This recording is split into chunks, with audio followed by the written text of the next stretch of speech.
গৌতম গম্ভীর ভারতের কোচ হবেন বলে গুঞ্জন চলছিল টি-20 বিশ্বকাপ শুরুর আগ থেকেই।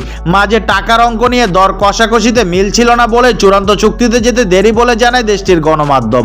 অবশেষে সেই আলোচনা শেষে বিশ্ব চ্যাম্পিয়ন ভারতের কোচ হচ্ছেন গম্ভীর। বিসিসিআই এর সচিব জয় শাহ এক টুইট বার্তায় এই তথ্য নিশ্চিত করেছে। সংক্ষিপ্ত সংস্করণের বিশ্বকাপ শেষে রাহুল দ্রাবিড়ের সঙ্গে বিসিসিআই এর চুক্তির মেয়াদ শেষ হয়েছে। অবশ্য নতুন করে আর জাতীয় দলের কোচ হতে আবেদন না করার কথা আগেই জানিয়ে দিয়েছিলেন তিনি। এরপর গম্ভীরের কোচ হওয়ার গুঞ্জন আরো জোরালো হয়ে ওঠে। কলকাতা নাইট রাইডার্সের অধিনায়ক হিসেবে আগেও দুইবার চ্যাম্পিয়ন হয়েছিলেন। এরপর সবশেষ আসরে শিরোপা জিতেছে মেন্টরের ভূমিকায়। ফলে 24 বছর বয়সী এই কোচকে জাতীয় দলে দেখার আগ্রহ জানিয়েছিলেন সাবেক ভারতীয় ক্রিকেটাররা। গম্ভীরকে ভারতীয় জাতীয় দলের কোচ বানানো নিয়ে এক বার্তায় জয় শাহ বলেন, অনেক আনন্দের সঙ্গে গৌতম গম্ভীরকে জাতীয় দলের প্রধান কোচ হিসেবে স্বাগত জানাচ্ছি।